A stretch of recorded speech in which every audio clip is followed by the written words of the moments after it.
Hello दोस्तों, हम देखते हैं कि टाई उनसे कहती है नहीं नहीं मैंने कुछ इतना भी खास नहीं किया। लेकिन तभी वेल कहता है तो अब से तुम्हें किसी को अपने पावर्स बिल्कुल भी नहीं दिखाना है। जो एकदम से सुनकर टाई शॉक हो जाती है और कहती है पर वो क्यों? जिसके जवाब में बेस्टो उससे कहता है क्योंकि तुम्हारी पावर्स इनक्रेडिबली स्ट्रॉन्ग है, तो ऐसा हो सकता है कि बुरे लोग तुम्हें ढूंढते हुए आ जाएंगे और तुम्हारे पावर्स का गलत इस्तेमाल करेंगे। उसके बाद वेल कहता है एग्जैक्टली, फिर तुम अपने पापा को ढूंढने से पहले ही मुश्किल में आ जाओगी, समझी? जो सुनकर टाई डर के कहती है नहीं ऐसा नहीं हो सकता, टाई पापा को ढूंढने से पहले नहीं मर सकती। और मन में कहती है ब्लैकी ने कितनी मेहनत की है मुझे यहाँ लाने के लिए। उसके बाद वेल हंसते हुए कहता है वही तो मैं तुम्हें इतनी देर से समझा रहा था। एनीवे, तुम्हारी पावर्स मर्सिनरी ग्रुप के लिए एक बहुत अच्छा हथियार बन सकता है, तो क्या कोई तरीका नहीं है जिससे तुम्हारी आइडेंटिटी को छुपाया जा सके? हमें क्या करना चाहिए? या फिर मुझे बस तुम्हें मेरे बैग में डाल के ही घूमना फिरना चाहिए? जो सुनकर टाई गुस्से से उसे कहती है बिल्कुल नहीं, मैं इसके लिए राजी नहीं हूँ। फिर वो ध्यान से सोचती है तो टाई को अपनी आइडेंटिटी छुपानी होगी, जैसे एक क्यूट रैबिट या फिर कैटरपिलर किसी शिकारी जानवर जैसे कि लायन या फिर बर्ड से छुपते हैं। नहीं, अगर टाई छुपती है तो डैडी को ढूंढना और भी ज्यादा मुश्किल हो जाएगा। तभी साइड में बेस्टो कह रहा था कि अगर हम एक बच्चे को ले तो क्या वो हमें विश्वास करेंगे? तभी टाई बेस्टो को देखकर सोचती है टाई स्कैरी दिखना चाहती है, बिल्कुल मिस्टर बेस्टो की तरह, जिससे कोई भी मुझसे पंगा नहीं लेगा। जो इमेजिन करके स्कल बेचारा भी डर जाता है। और ये सब सोचते सोचते ही टाई के दिमाग में बिजली की तरह एक आइडिया आता है और वो कहती है तो टाई को स्कैरी दिखते हुए टाई की एबिलिटीज को छुपाना होगा। अरे हाँ, ये बिल्कुल हो सकता है। तभी वो सोचने लगती है जब बार मैनेजर ने उस बुरे आदमी को मजा चखाया था तब वो बिल्कुल एक हिडन बॉस की तरह लग रही थी। उसके बाद टाई एक्साइटेड होकर कहती है एक हिडन बॉस, और ये कहकर वो बेस्टो से बोलती है और बेस्टो उसकी तरफ देखता है। फिर टाई सबसे कहती है टाई के पास एक बहुत अच्छा आइडिया है और सारे उसे गौर से सुनने लगते हैं और वो सीन वहीं पे कट हो जाता है और हम कुछ दिन बाद कैपिटल का सीन देखते हैं जहाँ पे कैपिटल के फर्स्ट गेट के बाहर Bairstow, well and grandpa Nordics अंदर गेट से होकर काफी स्वैग से आ रहे थे और बेस्टो के हाथ में कोई था जो कि एक काले रोब में लिपटा हुआ था और उन्हें कैपिटल के लोग काफी गौर से देख रहे थे। फिर तभी हमें कुछ दिनों पहले का सीन दिखाया जाता है जहाँ पर हमारी टाई उन्हें कह रही थी कि क्या होगा अगर टाई ये बोले कि टाई एक्चुअली 4 साल की है ही नहीं बल्कि टाई एक बड़े मूंछों वाले अंकल है जो ट्रांसफॉर्म होकर 4 साल के हो गए हैं। चलो टाई को मर्सिनरी ग्रुप का बॉस बना देते हैं, ये एहसान चुकाने का एक बहुत अच्छा तरीका होगा। अब टाई ही होगी एक हिडन बॉस। और हम देखते हैं कि टाई ने वही काले रोब को पहना हुआ था और उसकी हाथ वाली छड़ी दरअसल ओल्ड मैन नॉर्डिक्स की ही है। और सीन वापस प्रेजेंट टाइम में शिफ्ट होता है जहाँ पे वो लोग उन सारे मैजिक स्टोन्स को होली नाइट के सामने रखते हैं और उन स्टोन्स को देखकर होली नाइट शॉक होकर कहता है ये तो लाइक्लॉप के कोर है ना, पर ये तो सिर्फ मीडियम साइज के माना स्टोन से ही निकलता है। उसके बाद वेल स्माइल करते हुए उनसे कहता है बिल्कुल,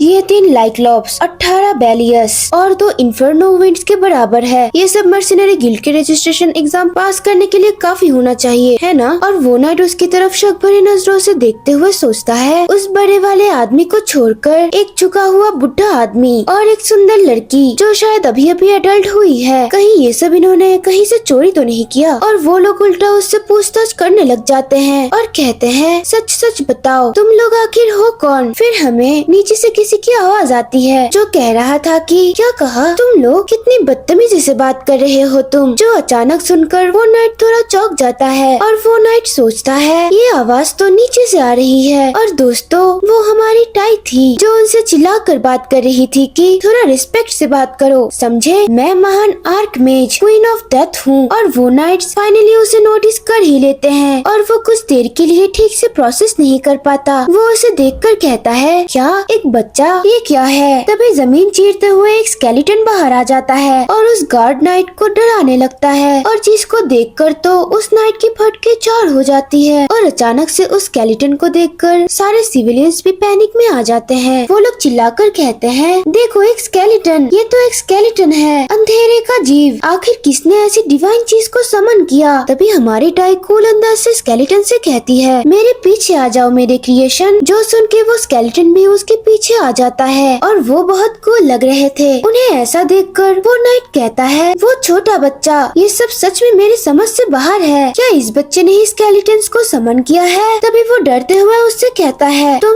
कौन हो? जल्दी अपना नाम बताओ। जो सुनकर बेस्टो उससे गुस्से से कहता है, तुम्हारी हिम्मत कैसी हुई मेरे सामने मेरे लॉर्ड का नाम पूछ रहे हो? इतनी बदतमीजी। तभी हमारी एसटी बेस्टो को रोकते हुए कहती है, बस बेस्टो, उन्हें छोड़ दो। जो सुनकर बेस्टो भी तुरंत मान जाता है और उनकी एक्टिंग देखकर पीछे से वेल अपनी हंसी को बहुत ही मुश्किल से कंट्रोल कर रहा था। और तभी हमें पहले का सीन दिखाया जाता है जहाँ पर वो लोग कैपिटल के लिए फॉरेस्ट से होकर गुजर रहे थे और वेल टाई से पूछता है, क्या तुम ठीक से एक्टिंग कर भी पाओगी? जिसके जवाब में टाई कहती है, टाई ये बिल्कुल कर सकती है। जो सुनकर वेल कहता है, तुम्हें तुम्हारी बच्चे वाले टोन का इस्तेमाल नहीं करना है। क्या क्वीन ऑफ डेथ को थोड़ा सीरियस नहीं होना चाहिए? जो सुनकर हमारी टाई शॉक हो जाती है। उसके बाद वेल कहता है, तो हम मर्सिनरी बनने से पहले कुछ डायलॉग सोच लेते हैं, थोड़ा रफ और डरावना गेटअप भी ज्यादा अच्छा होगा। जो सुनकर टाई कहती है, सीरियस और शांत, सीरियस और शांत टाई। जो सुनकर वेल कहता है, क्या अब ये क्या बोल रही हो तुम? वैसे जब तुम पैराडियन को बुलाओगे तब तुम्हें तुम्हारी आवाज में दम रखना होगा, जैसे कि ओए नाइट्स ऐसे बुलाना। चलो अब तुम भी ट्राई करो। प्रेजेंट टाइम में वेल का सुझाव मानते हुए टाई उनसे कहती है, ओए नाइट, क्या तुम वाकई मेरा नाम जानना चाहते हो? लेकिन ये कहते हुए उसकी जबान फिसल जाती है, लेकिन उससे तो वो नाइट बहुत ज्यादा डर जाता है। साइड में वेल बड़े मुश्किल से अपनी हंसी रोकते हुए मन में कहता है, अरे बच्ची, तुम अपने ही शब्दों में अटक गई। उफ, ये लड़की मुझे पागल बना के छोड़ेगी। और साइड से बेस्टो उसे घूर रहा था। इधर हमारी टाई सोचती है, टाई ये कर लेगी। टाई एक हिडन बॉस है, पूरे यूनिवर्स में सबसे स्ट्रॉन्ग। हाँ, मैं एक दाढ़ी वाला बड़ा आदमी हूँ। उन्हें डराओ बोन फ्रेंड नंबर 3। तभी एक स्केलेटन एक चाकू लेके उन्हें डराने लगता है और टाई कहती है, तुम मेरे असली नाम को संभाल नहीं पाओगे। मेरा दूसरा नाम क्वीन ऑफ डेथ है। क्या ये इंट्रोडक्शन के लिए काफी है? जो सब देखकर तो सारे होली नाइट्स की हालत तो खराब हो जाती है और सीन वहाँ से गिल्ड के अंदर शिफ्ट हो जाता है, जहाँ पर एक नाइट उन्हें रजिस्ट्रेशन फॉर्म देकर कहता है, ठीक है, दिए गए इन्फॉर्मेशन के बेसिस पे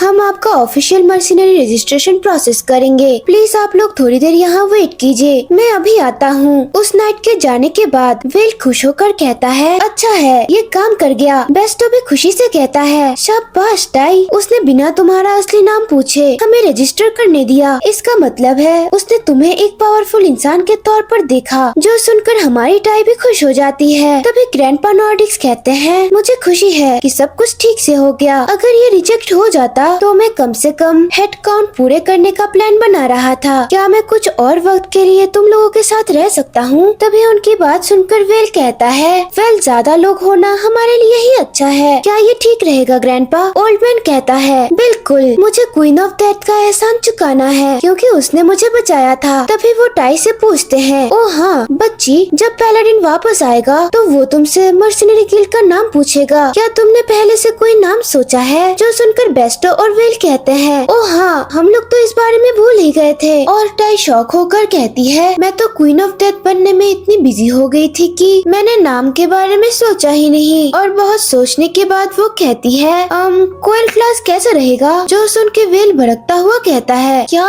ये रूल्स के खिलाफ है? मुझे ये बिल्कुल मंजूर नहीं क्वीन ऑफ डेथ। तभी वो नाइट वहाँ पर आ जाता है और उसके हाथ में एक पेपर भी था और उसे देखकर वेल वापस अपने चेयर पर बैठ जाता है। वो नाइट उनसे कहता है, आप सबके मर्सिनरी आईडी नंबर इशू हो चुके हैं। क्वीन ऑफ डेथ का special note dark attribute match के रूप में लिखा गया है। क्या आप लोगों को इसमें कोई दिक्कत है? तो इसके जवाब में टाई बिल्कुल शांत रहती है। तभी वो फिर से उनसे पूछता है, तो क्या मैं आपसे कुछ और जानकारी पूछ सकता हूँ क्वीन ऑफ डेथ? जो सुनकर टाई कुछ सोचने लग जाती है। जहाँ पर टवर्ना होटल पे वो लोग आए हुए थे और बेस्टो टाई से कह रहा था, अगर वो तैयार लाइंस के अलावा तुमसे कुछ पूछते हैं तो तुम्हें जवाब देना जरूरी नहीं है क्योंकि टाई तुम पे कोई जिम्मेदारी नहीं है। जिसके जवाब में टाई उनसे पूछती है, वो सवाल पूछ रहे होंगे पर मुझे कोई जवाब नहीं देना या मुझे अपना हाथ भी नहीं उठाना है? जिसके जवाब में बेस्टो कहता है, हाँ, तुम्हें अपना हाथ भी नहीं उठाना है। अभी एम्पायर माना स्टोन सेज के लिए मर्सिनरीज की मदद ले रहा है। ये कहना गलत नहीं होगा कि एम्पायर के किस्मत मर्सिनरीज के हाथ में ही है, इसलिए वो तुमसे जबरदस्ती कोई इन्फॉर्मेशन नहीं ले सकते।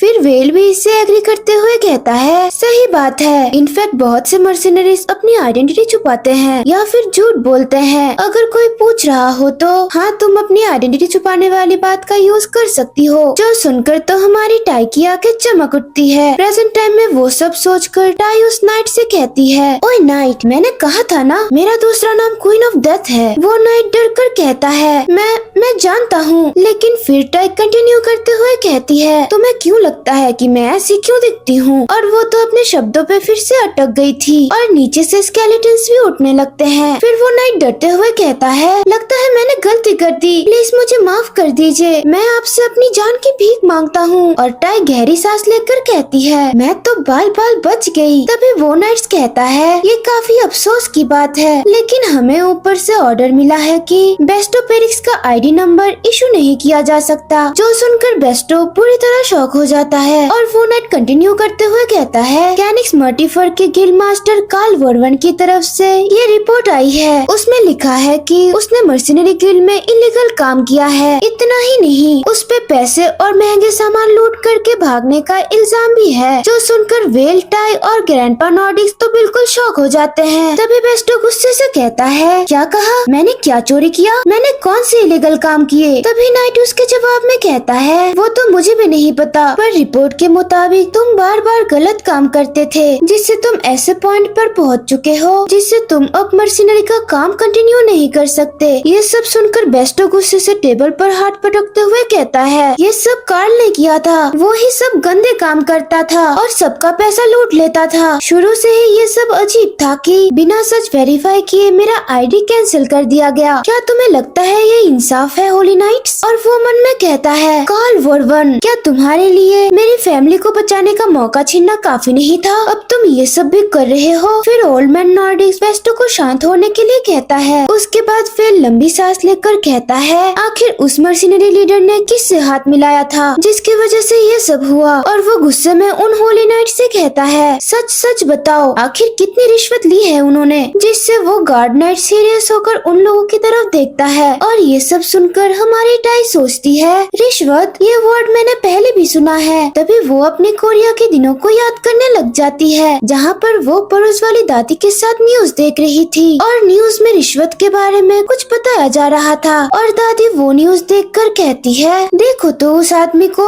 उसने पक्का बहुत सारे पैसे ले रखा है, नहीं तो वो ऐसा कैसे कर पाता? और साइड से पड़ोस वाली आंटी उनसे कहती है, दीदी, मैंने सुना है आजकल लोग बहुत सारे तरीकों से रिश्वत देते हैं। जो सुनकर दादी उससे पूछती है, तो फिर कैसे? जिसके जवाब में आंटी कहती है, अब वो एप्पल बॉक्स यूज नहीं करते, सीधा डिजाइनर बैग्स में डालकर ओपनली देते हैं। जो सुनकर दादी बोलती है, हे भगवान, सच में दुनिया का अंत आ गया है। और टाई उन बातों को सुनकर सोचती है, क्या कहा एप्पल्स? उन बातों को याद करके टाई प्रेजेंट में सोचती है, हाँ, रिश्वत वही होती है, एप्पल बॉक्स या बैग्स में पैसे भरना और फिर किसी को अपनी मर्जी से कंट्रोल करना। कार्ल किसी के साथ मिलकर रिश्वत का यूज कर रहा है और ये सब वो मिस्टर बेस्टो को परेशान करने के लिए कर रहा है। तभी वो गार्ड उनसे कहता है, असल में मुझे ये कहना तो नहीं चाहिए, लेकिन मुझे तुम्हारे सिचुएशन का पहले से अंदाजा है। जो सुनकर बेस्टो चिल्लाकर कहता है, क्या? तो फिर आखिर क्यों तुम लोग मेरे साथ ऐसा कर रहे हो? जिसके जवाब में नाइट उससे कहता है, क्योंकि जिस इंसान को कार्ल ने खरीदा है वो कोई मजाक करने लायक आदमी नहीं है। क्या तुमने नया अपॉइंटेड होने वाले कमांडर के बारे में सुना है? जो सुनकर वेल कहता है, तुम्हारा मतलब वही जिसे अंपायर ने खुद अपॉइंट किया है? और कहता है, नाइट्स के बीच भी उसके बारे में काफी बातें हो रही है कि वो हद से ज्यादा यूनिट के कामों पे इंटरफेयर करता है। और तभी वेल गुस्से में कहता है, तो क्या हुआ अगर लोग बातें करते हैं? वो लोग तो मर भी जाएंगे तब भी उन्हें निकाला नहीं जाएगा, है ना? जो सुनकर नाइट कहता है, सही कहा, वही प्रॉब्लम है। मुझे एग्जैक्ट डिटेल नहीं पता, लेकिन जिस तरह वो नए रजिस्ट्रेशन रोक रहा है, लगता है उसे काफी बड़ी रकम मिली है। फिर वेस्टो मायूस होकर कहता है, आखिर में तुम ये कहना चाहते हो कि मुझे पैसे चाहिए? वेल गुस्से से कहता है, मुझे हंसाओ मत, कहाँ से हमें इतना सारा पैसा मिलेगा? और ग्रैंडपा नॉर्डिक्स भी टेंशन करने लग जाते हैं कि अब वो लोग क्या करेंगे। तभी बेस्टो गुस्से में मन में कहता है, मेरे पास भला कुछ बचा ही कैसे होता? कार्ल ने हमसे तो हमारा कंपेंसेशन के पैसे भी छीन लिए। मुझे लगा था कि मर्सिनरी की जिंदगी ही मेरे परिवार बार का बदला लेने के लिए इकलौता तरीका है। तभी बेस्टो वेल को बुलाता है। वेल, कैप्टन को एस्कॉर्ट करो और पहले तुम लोग ज़ेडो में एंटर करो। मैं यहाँ कोई रास्ता ढूंढकर बाद में तुम लोगों को ज्वाइन करूँगा। तभी टाई चिल्लाकर नाइट से कहती है, उस कार्ल ने उस आदमी को कितना खिलाया है? जो सुनकर नाइट टेंशन में आकर कहता है, क्या? जिसके जवाब में टाई फिर से उनसे कहती है, मैंने पूछा कार्ल, उस डॉगी से भी बदतर आदमी ने उस आदमी को कितना पैसा दिया? और टाई को इतना गुस्से में देखकर वेल भी शॉक हो गया था। पलाडिन टाई से हेजिटेट करते हुए कहता है, मुझे ठीक से नहीं पता, लेकिन मैंने सुना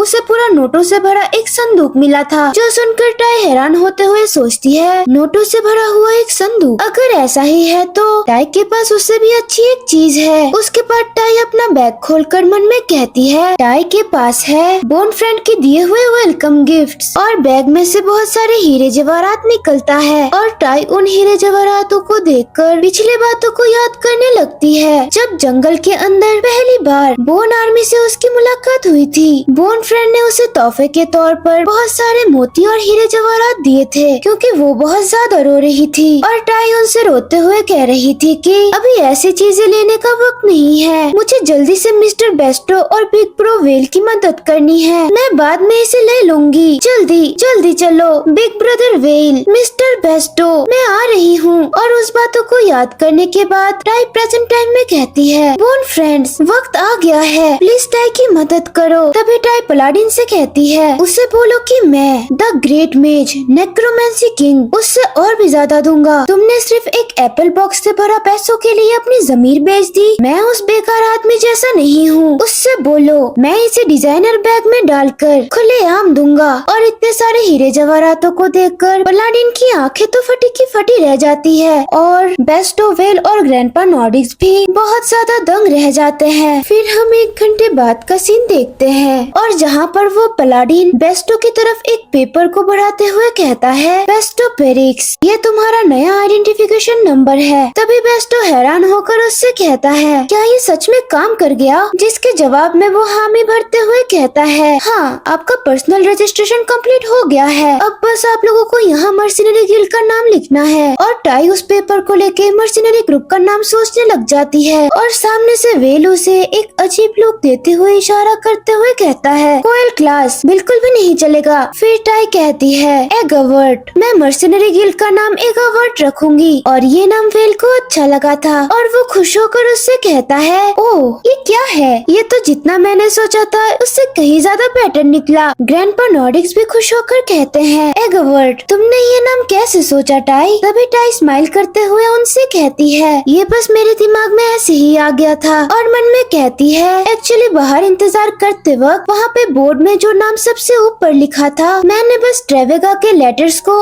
उल्टे अरेंज कर दिया। मुझे पता है मैं बिना दिखाए भी बहुत ज्यादा स्मार्ट हूँ, है ना? तभी नाइट्स उन पेपर्स को देखकर कहता है, तो इसका नाम एगवर्ट है, समझ गया। मैं तुम्हारे भविष्य की जीत की कामना करता हूँ, क्वीन ऑफ डेथ। जो सुनकर टाई सोचती है, क्या कहा? Queen of death? हमने फाइनली ये कर दिखाया, हम एक मर्सिनरी गिल्ड बन गए। अब हम सब ज़ेडो पे एक साथ जा सकते हैं। फिर वहाँ से वो लोग ज़ेडो की तरफ निकलने लग जाते हैं और सारे लोग तो उन्हें ही देख रहे थे। बेस्टो जाते हुए टाई को स्माइल करते हुए कहता है, थैंक यू टाई, सच में बहुत शुक्रिया। और बेस्टो को देखकर ये लग रहा था कि वो रो रहा था। टाई बेस्टो की तरफ देखते हुए सोचती है, मिस्टर बेस्टो, उनकी आंखें लाल है। और वो खुश होकर सोचती है, जैसा डैडी ने पहले किया था। इस बार टाई ने मिस्टर बेस्टो की मदद की। टाई को ऐसा स्माइल करते हुए देख वेल उसे चिढ़कर कहता है, तुम्हें अभी अपना एक्सप्रेशन रिलैक्स नहीं करना चाहिए। जो सुनकर टाई शॉक होकर कहती है, ओह हाँ, तुमने सही कहा बिग ब्रदर। और उसे ऐसा देखकर वेल तो हंस ही देता है। फिर टाई उनसे कहती है, जब हम वापस होटल जाएंगे तब हम सब मिलकर कुछ बहुत ज्यादा यम्मी खाएंगे। जो सुनकर बेस्टो स्माइल करते हुए कहता है, जरूर, समझ गया क्वीन ऑफ डेथ। और वो मन में कहता है, मैं जरूर तुम्हारे पापा को ढूंढ निकालूंगा टाई। गाइस, आज के लिए बस इतना ही। मिलते हैं इसके नेक्स्ट एपिसोड में। Let me know your thoughts in the comment section below and या do like, subscribe and share this video with your friends.